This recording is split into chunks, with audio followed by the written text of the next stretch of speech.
Samuel well Colt. as the stuff he dug from the bottom. And he came up with it in 1840, about 1838, 1840. The Patton Arms Company in Patterson, New Jersey, manufactured. Well, they met. Tried to sell it to the U.S. government, the arsenal. They didn't want it. Texas wanted them because they was fighting the Indians and the Mexicans, so they took them. John Coffee Hayes, Jack Hayes, got the town Lawrence Sullivan Ross. Sullivan Ross has a university named for him, Alpine, Texas. He's from State University, University of North Alabama's most famous graduate. He was president of Texas A&M. Who is it? Lawrence Sullivan Ross. Sullivan Ross. He was president of Texas A&M. He was governor of Texas. He was a Confederate general. And I've said that's the reason they don't have a statue of him over there in front of Wesleyan Hall. That's where he went to school. It was Florence Wesleyan College. Because they talked about it in one of the books I read whenever they came through. Well, I went They said, don't you want to see your old college when they came through Florence? It looks like a cat. A green shirt and ball cap. Sure enough, Texas history. Family founded Waco, Texas. Sure did. Well, anyway, John Coffee Hayes, John Salmon Rip Ford, he was another famous Texas Ranger. And the reason he got the name Rip was during the Mexican War, he was having to write so many letters of somebody being killed. He got tired of writing rest in peace, and he just put R.I.P. So they started calling him Rip Ford. So then Samuel Walker. But I have a one of feeling the that you Walker could probably Code. find at least a page or so. At least he did. With Samuel Cole. Because he talked about this whole. Got killed in Mexico back in 1847. Those are probably the most famous Texas Rangers. But the first pistol that came out, 28 caliber, 31 caliber, 36 caliber, 5-shot. Well, they told Colt, and Samuel Walker collaborated with him, we need a heavier pistol. Bigger caliber, has more powder, more punch behind it. So they got together and came up with what we call the Walker Code, which they shot 60 grains of powder, so these shot 30. And it was so heavy. It was a heavy gun, and then later on they came out with the Dragoon, which was a little bit, lighter. If you watch Lonesome Dove, the surly bartender. If Gus hits over the head, that's what he hit him with. Supposedly was a Dragoon. That's what hit him over the head with. And then later on, he came up with 1851 Colt, which was a 36 caliber. Then the 1860 Army, which is a 44 caliber. Now, the 1858 Remington. If I had my choice, I'd take an 1858 Remington because you could get the cylinder out of it quicker than you could a Colt. And if you watch the Pale Rider with Clint Eastwood, so he showdown with John Russell in the movie, that's what he was doing.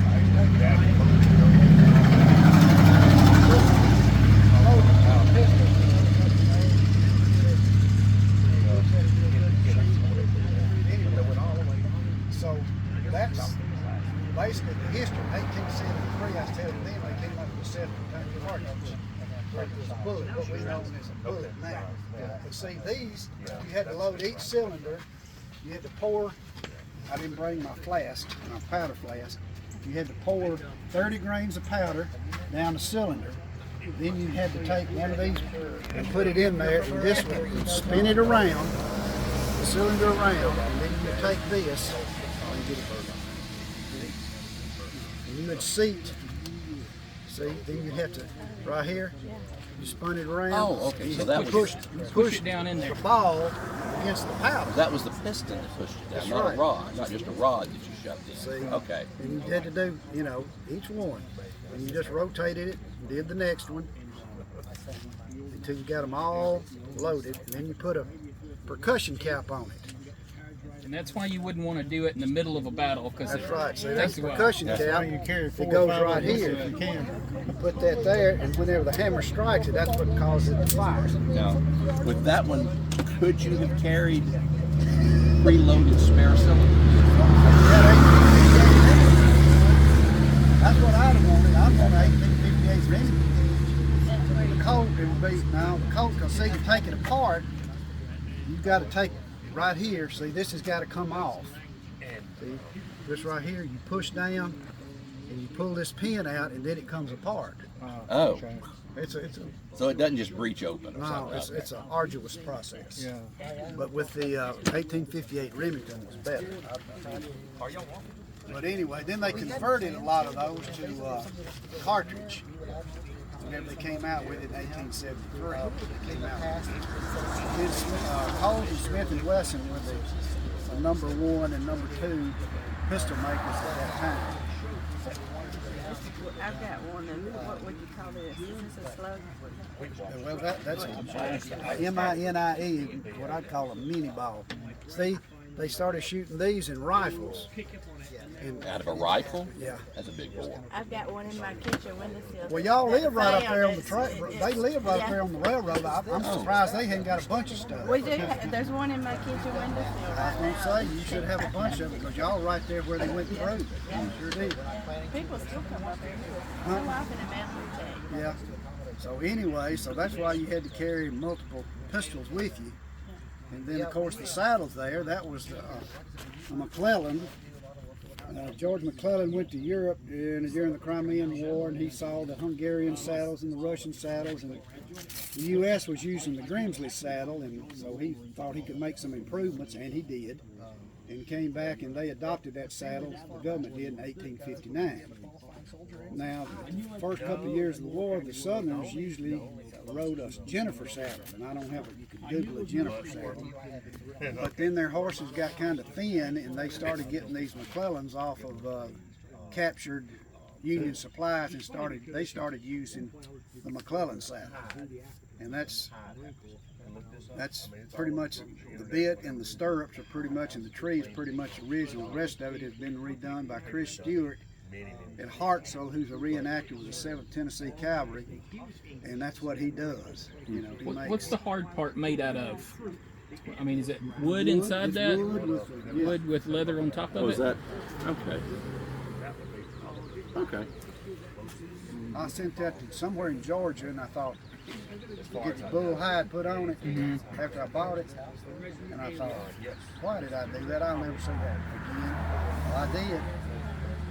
It cost me $200 plus the shipping, and I got it back. And Chris went ahead and did it like Forest saddles and stamped it with, it has Selma Arsenal on it. So it's, Does Selma Arsenal make things like Selma, that? yeah, 'Cause Selma I thought they Arsenal. just did cannonballs They and did everything. all kinds of stuff. They did everything to Selma. That's why it was so important for, you know, was it Wilson? They went down there and Forrest got cut off by the flood. He couldn't get to it, and they outnumbered him and trapped him, and he had to escape and all that. But anyway, yeah, the raid through here, it started September the 18th around Tupelo, and they got here on the 25th of September. Then they went north, right north of y'all's house up there, Mill Creek. There was another trestle, but not as big. He burned it. Then he went on north to Elkmont, you know where the old railroad bridge is. He burned that. And then some of them turned east towards Elkmont. And then they turned back west towards Tarpley Shop. And they had a skirmish up at Tarpley Shop. Some of the soldiers are buried on the left. The Rehoboth Methodist Church is on the left, if it's still there. And then you go, like you're going on into Pulaski, on the left, there's some graves right there. If you don't know they're there, you would never see them anyway. And then from Pulaski, he saw how reinforced they were, and he only had 3,542. He had to send some of them with the captured prisoners here. So that reduced his force even more. By the time he got through, I was telling them, that raid lasted 16 days and they covered 400 miles. I was about to say, from Tupelo, from the 18th to the 25th, Then 16 days, according to what I've read. Now, this is an authoritative book on it, John Scales. Now this is, you might remember Bob Donovan wrote this book years ago. Richard Martin gave me that one. This one more or less explains how the pistol, the evolution of the pistol, and why it was so necessary to have a repeating pistol to fight the Indians. Because they could shoot them arrows, and they only had the single shot pistol, and they couldn't, you know, they were just getting decimated. And that's why these Texas Rangers, the people I mentioned, were so adamant about getting a revolving pistol and a heavy pistol. So anyway, So yeah, it's I mean, I know. Forrest, listen, he was a military genius. West Point folks didn't like him because he wasn't a West Point graduate. But he knew more tactically than they did. They wouldn't listen to him. If they had, things would have been a lot different. Of course, he couldn't stand Braxton Bragg, because Braxton Bragg, you know, would snatch defeat out of the jaws of victory. And Hood at Franklin in Nashville, Hood disliked Forrest so much, he sent him away from the battle towards Murfreesboro to get him out of the way. Forrest wanted to, of course, outflank him and get in their rear. But no, he wouldn't listen to Forrest, so he sent him to get him out of the way. And of course, we know what happened. Who had to cover the retreat all the way to the Tennessee River, Florence? Forrest. All the way from Nashville, Franklin, Columbia, over on Anthony Hill. Y'all know where Anthony Hill is, northwest of here on the way to Pulaski. Anthony Hill, and then went on down before they crossed into Alabama. What was that creek? Was it Shoal Creek they had to cross? Forrest ambushed them there too, and finally they got to the Tennessee River and was able to cross the Tennessee River, but half the army was gone. Some of them, all of them would have been gone if Forrest hadn't been covering the rear. They'd been destroyed, but some of the poor old boys didn't even have shoes, and it was snowing. And the wagons he had, supply wagons, he would put all the boys that didn't have any shoes, he would put them in the wagon, they'd ride. And, but anyway, and he had some infantry with him, you know, to help stop the pursuit of them. If they'd ever caught him, they'd have wiped him out. But Forrest was a genius, I guarantee you. Yes. Even Shelby Foote said that in some of his, you know, writings and videos about the most remarkable man to come out of the war was Nathan Bedford Forrest. Oh, yeah. One of the Yankee generals said something similar to that. Well, his arch enemy, you remember they accused him of Ku Klux Klan and all that. And they had congressional hearings in the 1870s, and particularly about Fort Pillow. And guess who came to his defense? William Tecumseh Sherman, of all people. He wanted Forrest killed, you know. If it took 10,000 men and bankrupt the treasury, Forrest, that devil Forrest, had to be killed. Yeah. Of course, he never did kill him. That's during the war, yeah. That was during the war. And after the war. After the war, the congressional hearing. That's what you're supposed to do. Yep. Yeah. But after the war, it's different. And see, after the war, he went into a defense of Forrest about Fort Pillow. There's no guy to get Fort Pillow. He called him a massacre, but they didn't surrender. And then they wanted to get him on the Ku Klux Klan, and the founder of the Ku Klux Klan, but you know it was founded in Pulaski. I knew Don Massey. Don Massey owned the building with the plaque, the names on the plaque, and I've got a picture of it. When they started about Forrest starting the Ku Klan, I punched that and I said, look, these are the names on the building. John Abernathy, and I forget the other, but I remember John Abernathy. Here's the creek. Originated the Ku Klux Klan. But I said, now Forrest had enough influence with him. John Morton was a big Klansman, his artillery guy in Nashville. But he got John Morton to disband them because they were doing getting out of hand. Other folks were doing stuff and saying it was them doing it. Now the modern Klan didn't come about to what, 1914 in Georgia. It was different. My grandfather Redding, you know, he explained that to me. He said, well, the Klan, you know, all that was going on in the 60s.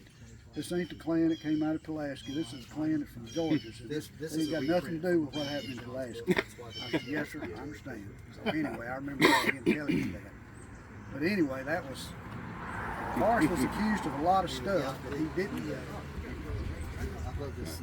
I have relatives from West Central Georgia that I was told stories about them having their supplies put back in a closet, and said, that's all. I've never seen any of it, but I've just heard that they were there and they would disappear with their supplies every once in a while.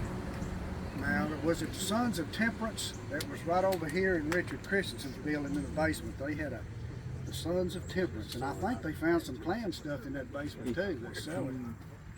Remember, he bought, it was the old post office, the old, you know, you don't remember that, the old post office. When Merritt Compton used to come out and count his money, it's in his 98 Oldsmobile, he had water money that thick. I've seen it, I was a kid, I saw that. Was the old post office right up here? No, it's like where Richard Christie's, excuse my point, where Richard's building is. Oh, okay. Where you, Okay. paper trail, Yeah. that was the post office. Yeah. Wasn't it at one time right over here in that little building? Oh yeah, that was Flanagan owned that building, I and think that's they when leased it. They leased it to the postal service. When I first moved to Elkmont. Go ahead. It's always Okay, interesting. yeah, And Forrest. this meeting will be this coming Thursday. Forrest took the fort down in Athens Yes. and then spent the night about halfway up here to Elkmont, down at about where Hayes Mill is, which would be down here in this area. And then he did a reconnaissance of the area and brought his men up here, and Morton, his artillery captain, had already Were you here when John was located some giving higher the ground summary of the overlooking pistols and all the that? fort. And so Forrest came up here and took the blockhouses, sent part of his troops around here to block reinforcements who were coming down here from Can Nashville. you tell him about the pistols? And then Yeah. they, one's Forrest, which? as usual, demanded to surrender the fort to avoid the effusion of blood. And he was Came up with a his 5-shot 28 31 caliber. they refused to surrender because they'd already heard about Patterson, New Jersey. Campbell down here in the fort in Athens, who Tried to had sell it to the U.S. been government. tricked into surrendering to a force that was not big enough to take the fort anyway. They refused to surrender, so Morton opened up an artillery bombardment down into the fort, John Coffee Hayes, Jack and Hayes, killed the commander and wounded the second in command, and Sullivan, Ross. killed something like 100 to 200 of the troops who were inside the fort. Later on, And they got Walker. then they ran up a white flag to surrender, and Colonel Eli Lilly, Major Eli Lilly at the time, was second in command of the fort, so he came out and surrendered the fort. And later on, he was got back north. He was sent back north as a prisoner, and then paroled and founded the Eli Lilly pharmaceutical company. But the Forrest, anyway, after he took this fort, then they destroyed the blockhouses, burned the trestle, and then went on up here and attacked other blockhouses and that were guarding trestles up here and burned those trestles, and then they sent a group, started out over to the Nashville-Chattanooga Railroad over here to cut that railroad.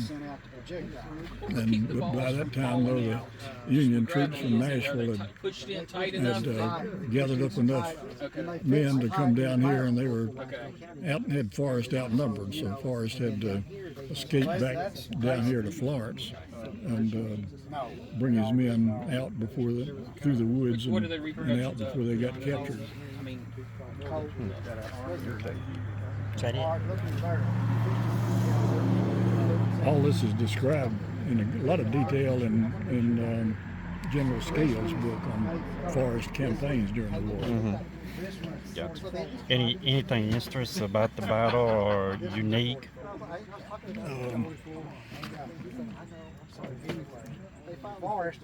I guess it was really the most. The fort was in a bad location. It was in a good location to defend this trestle, but it was in a very bad location though to defend itself because it had higher ground in several places where artillery could be lobbed into the fort, and that's what really defeated the fort. A lot of the prisoners who were captured here were taken back south, and then after the war, then they were coming back north on the Sultana, and the Sultana exploded and killed most of the passengers, and so a lot of these prisoners anyway died on the Sultana, which was the greatest steamship disaster in American history. Okay. Awesome. Up there. Go ahead and repeat it. Yeah, this was the way the trestle looked. This is the way the trestle looked at the fort. He was in the thick of the battle. Every other general is like back here saying, "You go there, you go there," and Forrest was like this five is what the guns, trestle and looked he was like right at the after front. that Forrest destroyed. And then after Forrest had destroyed it, a few months later, the Federal troops rebuilt it so they could reopen the railroad line. This was 75 feet tall and about 500 feet long. So it was a huge structure that is rebuilt. And this picture is probably taken about 1865 by a photographer who had his business up in Pulaski, up this direction. It looks like statistically, if you So got 30 is all horses this shot out still from here, under, or is surely it? one of those You can drive down to the end of Ridge Road. If you drive down to the end of Ridge Road and look to the right, and all that. what you'll see now is a dirt embankment along here, and you can see a stone bridge right here that the creek runs under. And then if you look this direction, what you'll see is where the fort was, which is the house is on that location right now, but you can still see some of the dirt embankments up there around the house. So and if you go down there anyway, you can pretty much immediately go down to the end of Ridge Road. You can pretty much immediately recognize what you're seeing right here.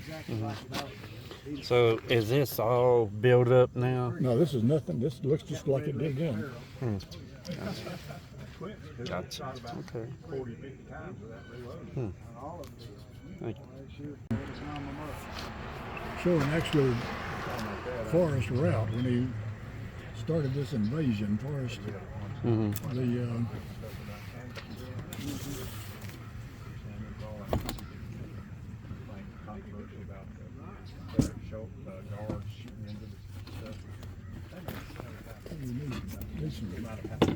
better displays with these things. This was Forrest route, but the purpose, what Forrest was doing up in here was, this was about the time, September the 1st is when Atlanta was captured. They were evacuated Atlanta at the first of this month, and Forrest was sent up here to cut the supply lines for Sherman. Sherman was marching into Georgia and beginning his destructive march through Georgia. He had just gotten to Atlanta, and he was supplied by two railroads, the Nashville and Chattanooga Railroad, which ran down to Chattanooga and then brought supplies into Atlanta, and also the what later became the L&N Railroad, the L Road from Nashville down here to Athens and Decatur, and then ran across to Huntsville and over to Chattanooga. So what they were doing was bringing supplies to Sherman down this railroad on a train, then they were bringing the extra empty cars back this route up through Athens, Columbia, and all the way up to Nashville to refill, to bring more supplies. So what Forrest came over here to do was to cut this supply route, and he came over across the river down here. He was down in Mississippi at the time when he got his orders, but he came across the river at Florence, went over here and attacked the fort here at Athens, took the fort at Athens, and then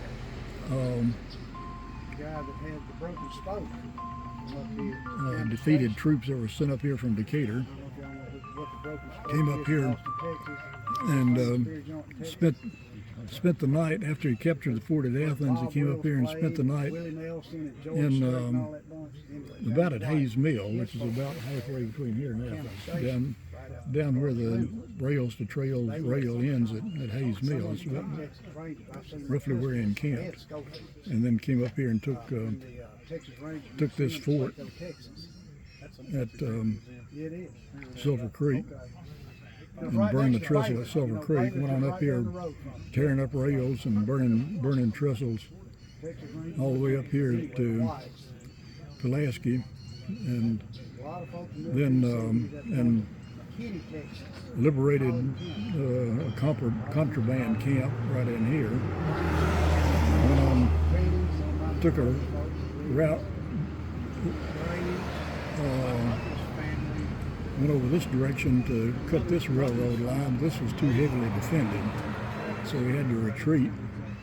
Came back this direction, retreating, really being pursued by the troops from Nashville. So the federal troops by that time knew what he was doing.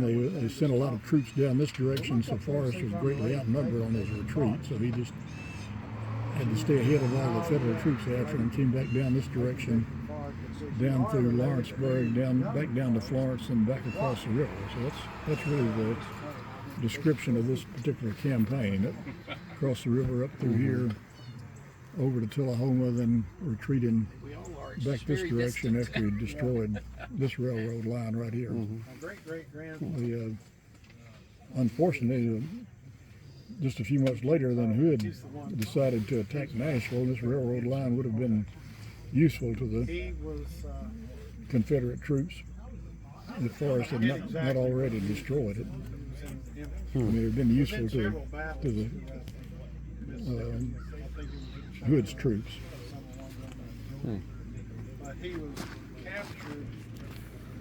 About the campaigns north of here, some of the details of what Forrest did after he captured Sulphur Creek.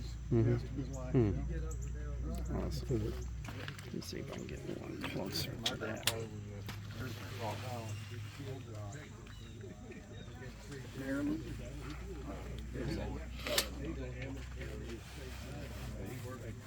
He got captured just a few days before the battle at Chickamauga.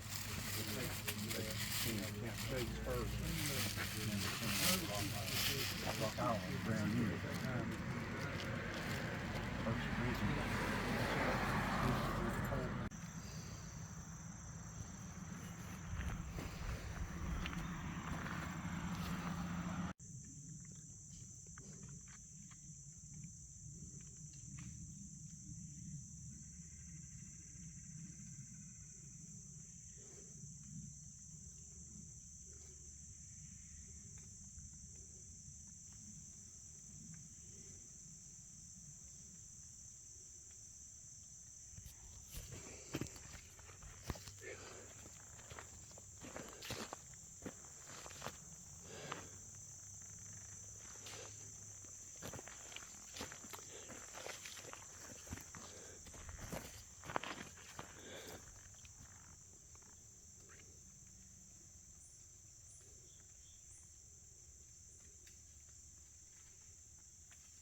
So what we've got here is a collection of some things from around the county of Limestone County, and also from other parts of the country.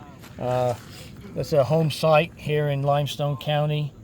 This is from a military site here in Limestone County.